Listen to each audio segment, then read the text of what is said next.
Plus the quality of a Volkswagen, it's worth over $3,000. Saab's innovative technology starts at around $15,000. The 1970s were all about style and aesthetics, but some companies fell short in the design department. Beyond their unappealing looks, poor performance, and questionable designs, it also led to significant drops in sales. Here are 20 of the ugliest cars of the 1970s. American Motors Gremlin is the little economy car that doesn't economize on the engine, because it's the only one with 6 cylinders, not 4. The AMC Gremlin. The AMC Gremlin, released by the American Motors Corporation during the 70s, is often regarded to as one of the ugliest cars, mostly because of its quirky design and snug shape and spacing. Classified as an economy car with a 2-door body style, it was working class but came right under people's budgets. It was a great deal, but didn't match the 70s sleek and streamlined body designs that were produced during the era. It's interesting to hear how creators came up with the idea for the Gremlin. It begins in 1966 when they decided to make a shortened version of the compact AMC car. The design was sketched onto an air-sick bag during a flight, and in 1971 it was launched. It was an affordable car, but the gas mileage didn't pan out as they had liked compared to Japanese imports like the Honda Civic. The introductory price of $1,879 made the AMC Gremlin one of the cheapest cars in the American market at the time. In Cars 2, the AMC Gremlin was depicted as one of the lemons, unreliable and outdated, and the movie didn't do it any favors. People complained about the Gremlin's weak rear end and front suspension, and it's uncommon to still see one on the road after 40 years. Hey, Sacco, how come you're using your new Ford Pinto? Observe. The Ford Pinto. A car often regarded as a death trap or a low-reward piece of machinery was the Ford Pinto. What made the Ford Pinto such an awkward invention wasn't only in its appearance. It was the lack of safety features for drivers. Mainly due to cost-saving measures, the Pinto was produced using the existing AMC Hornet platform, and beyond its looks, it was heavily criticized for its high rate of fatal accidents, particularly those that involve fires. The original design featured a rear fuel tank that was not well protected, significantly increasing the risk of a deadly accident.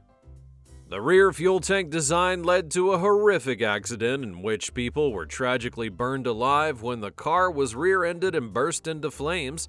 It was marketed in 3 styles all throughout its production: the 2-door fastback sedan with trunk, a 3-door hatchback, and a 2-door station wagon.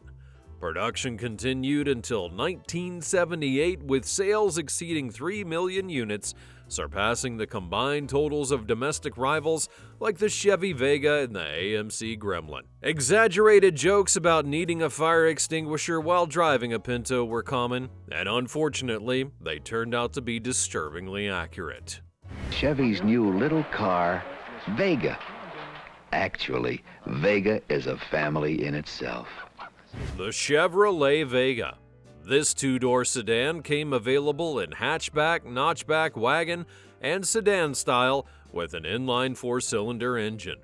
Despite its short-lived production, things seemed to be going fine until 1971, when the Vega received the Motor Trend Car of the Year award. But it soon faced consistent backlash for its unreliable engineering, safety issues, propensity to rust, and poor engine durability. The Vega was in competition with other compact cars like the Pinto and various imports, but didn't stand out in terms of style or performance. The base model Vega was relatively slow with a 0 to 60 of about 14 seconds, making it far from a performance vehicle, and with a top speed of 90 miles per hour, it wasn't enough to attract buyers. To make matters worse, it was rushed into production and brought to market without thorough testing. Not only did it lead to poor design and quality, but also persistent problems that no car owner would want. The 79 Thunderbird. I love its luxurious cockpit. Fly with a V8 engine. The Ford Thunderbird. The Ford Thunderbird, also known as the T-Bird, was considered a personal luxury vehicle, much larger than your typical compact of the time.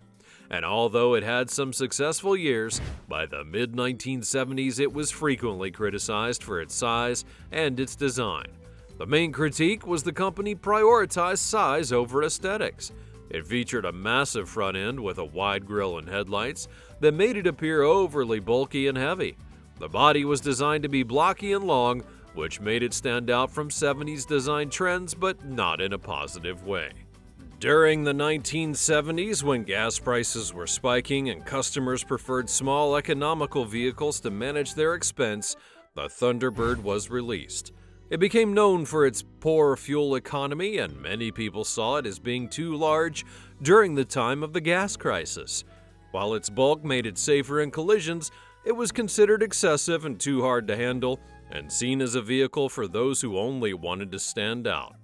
Many people used the T-Bird to showcase its power, wealth, and luxury, which made it one of the most renowned collectibles of today.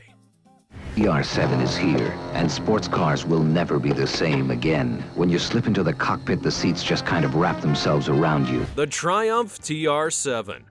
Known for its controversial designs, the Triumph TR7 earned a reputation as a poorly designed vehicle. It first hit the market in 1974 and featured a distinctive wedge shape and a swag line that swept from rear to just behind the front wheel.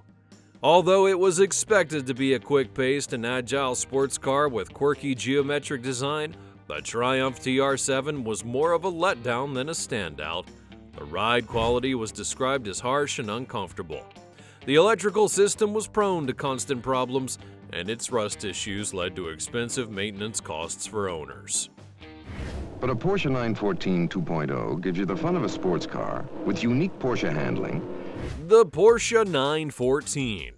A classic sports car, the Porsche 914 was praised for being functional and minimalist, while rebuked for its angular and boxy look. Its flat, wide body and high rear end didn't align with the more flowing lines that became popular. It didn't deliver the expected performance, causing a drop in rankings. The basic strategy was a budget-friendly sports car specially made for the working class. And although it sounds cool to say that you owned a Porsche, the 914 didn't stand up for its reputation. It disappointed devoted Porsche fans everywhere. The base model came with a 1.7-liter flat-4 engine producing about 80 horsepower, with more powerful variants featuring a 2.0-liter flat-6 with around 110 horsepower, and the flat-6, while more potent, was still modest compared to other sports cars. It drives me out of my mind, a car I never thought I would find, Mustang 2. The Ford Mustang II. The Ford Mustang second generation received mixed opinions, and it was designed to be small, making it more fuel efficient. Its design included a sloping hood and large bumpers. The bulkier appearance made it look less sporty, however it was safer than other cars. Introduced with a smaller engine to reserve fuel, the standard was a 2.3-liter four-cylinder with a V6 option. Many Mustang fans were disappointed with the car's departure from its original performance and styling. It was seen as a compromise, lacking the muscle and aggressive design that had defined Mustang's identity. The Saab Sonet. Amongst cars designed unconventionally, the Saab Sonet, a Swedish sports car, certainly deserves mention. Saab had continued the geometric trend that began in the early 70s with its wedge-shaped body, long front hood, and short rear, but this design gave the Sonet an awkward and clumsy appearance that was not well received in the market. The company introduced this car, calling it a sports car, and people surely had expectations. The hype that it got initially became a letdown later on. Designed with a 1.7-liter Ford V4 engine that produced about 65 to 73 horsepower, it was regarded as underwhelming even by 70 standards. Its body had a lightweight fiberglass design and seemed revolutionary, but made the car substantially weightless, giving owners a less luxurious feel. It was also quite sensitive and cracked easily under pressure or chipped during minor mishandles and accidents. The Volvo 262C. The Volvo 262C, a luxury coupe, was primarily designed and built in Italy.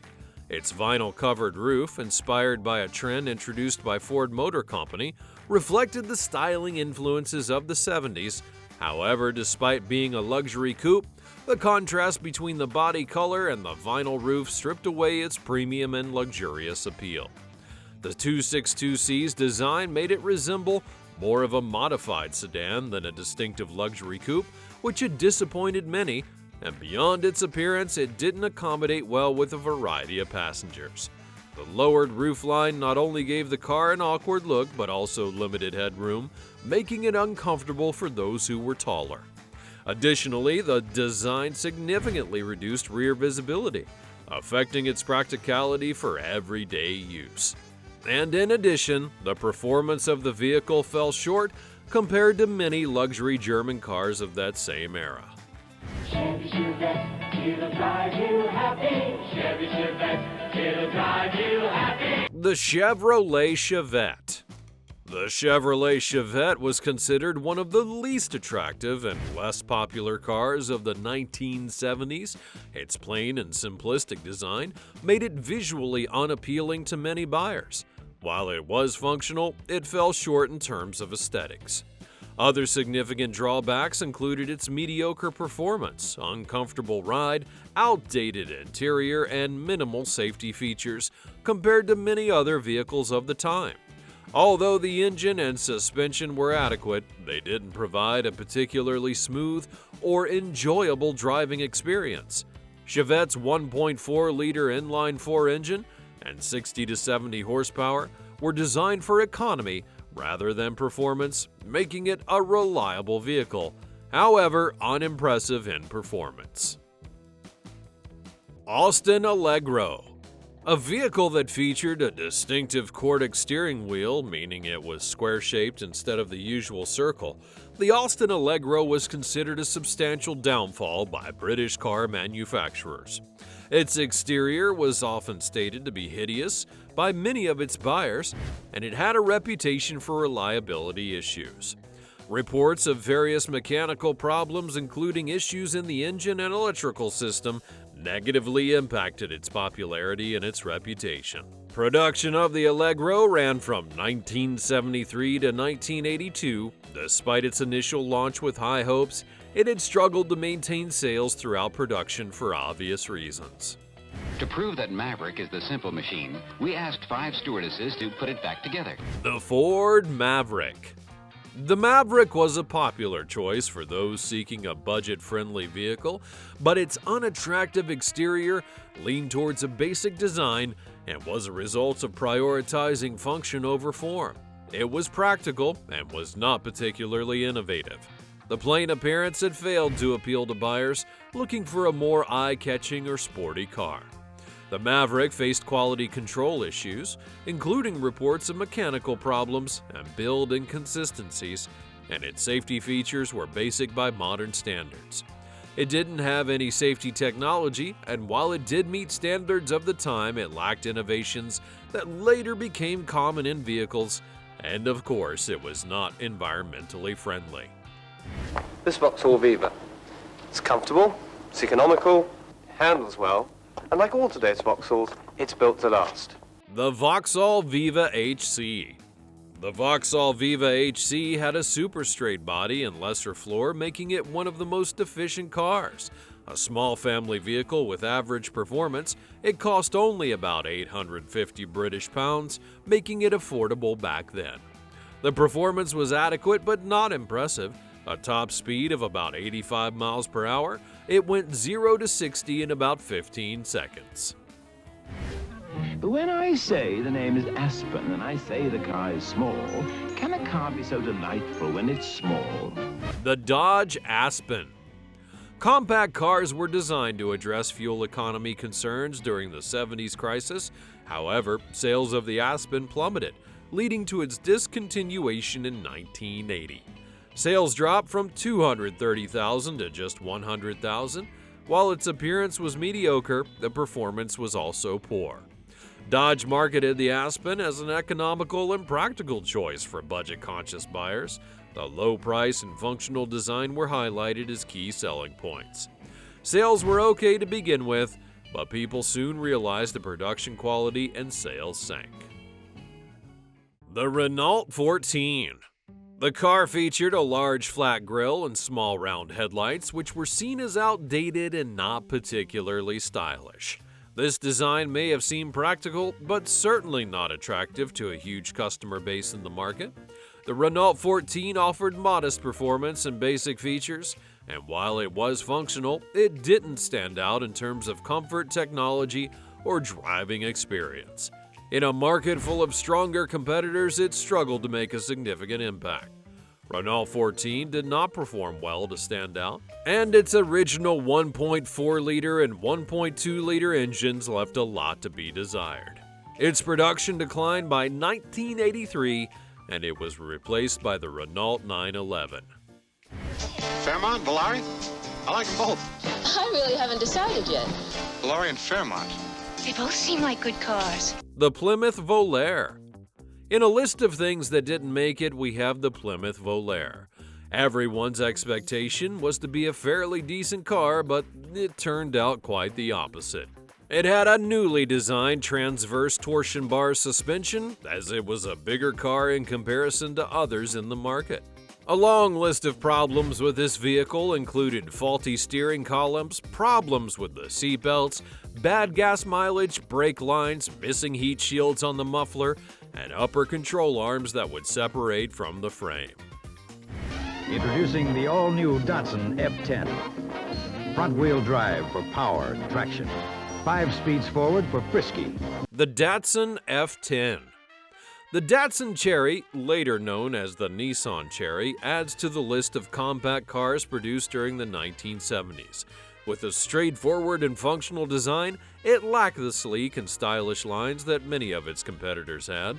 A long and boxy front hood, round lights, and overall boxy appearance did not match the aesthetics that people wanted. It was positioned as an affordable entry-level car with a starting price around $3,000, which made it a budget-friendly option for many consumers. But sales were not as good, given that plenty of vehicles gave a better performance at a cheaper price. It was a tough little car that didn't make it in the end. Is a Volkswagen worth over $3,000? Well, the Volkswagen 411. Next up, we have the Volkswagen 411. With a top speed of approximately 90 to 100 miles per hour, it could go from 0 to 60 in about 12 to 14 seconds, which seemed quite reliable for daily use. It was built with a focus on durability and practicality and not a whole lot else, which made it to be quite outdated for buyers and a mediocre buy. The car was built using basic materials and construction techniques, which contributed to its functional but unexciting appearance. In the end, it made the car a rather boring option for people who were looking for a little bit of flash. Just one more way Cadillac sets an American standard for the world. The Cadillac Seville.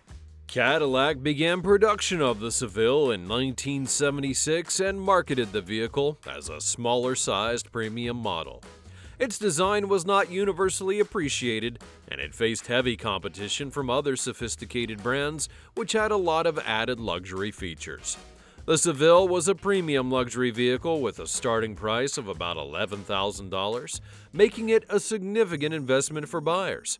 It was a luxury vehicle powered by a 5.7-liter V8 engine, which provided decent mileage, but not renowned for its performance. Torino, 1970, molded into a sweeping new aerodynamic shape. This year, go with the wind. The Ford Torino. Produced from 1968 to 1976, the Torino was popular during its prime, but that came with criticisms and backlash for several reasons. It was heavier, which made it an expensive choice for buyers. Its design was heavily influenced by automotive trends of the era, which favored a larger and more squared-off vehicle. The Torino came in various body styles, including a 2-door hardtop, a 4-door sedan, and a station wagon, Unlike its exterior, it was prioritized on the inside and didn't compromise quality by giving buyers a robust structure and a spacious interior. However, it would eventually be replaced by the Ford Granada. Which of these vehicles did you find to be least appealing? Be sure to let me know in the comments down below. Like, share, and subscribe to the channel to stay tuned for nostalgic videos like this. Thanks for watching, and I'll see you next time.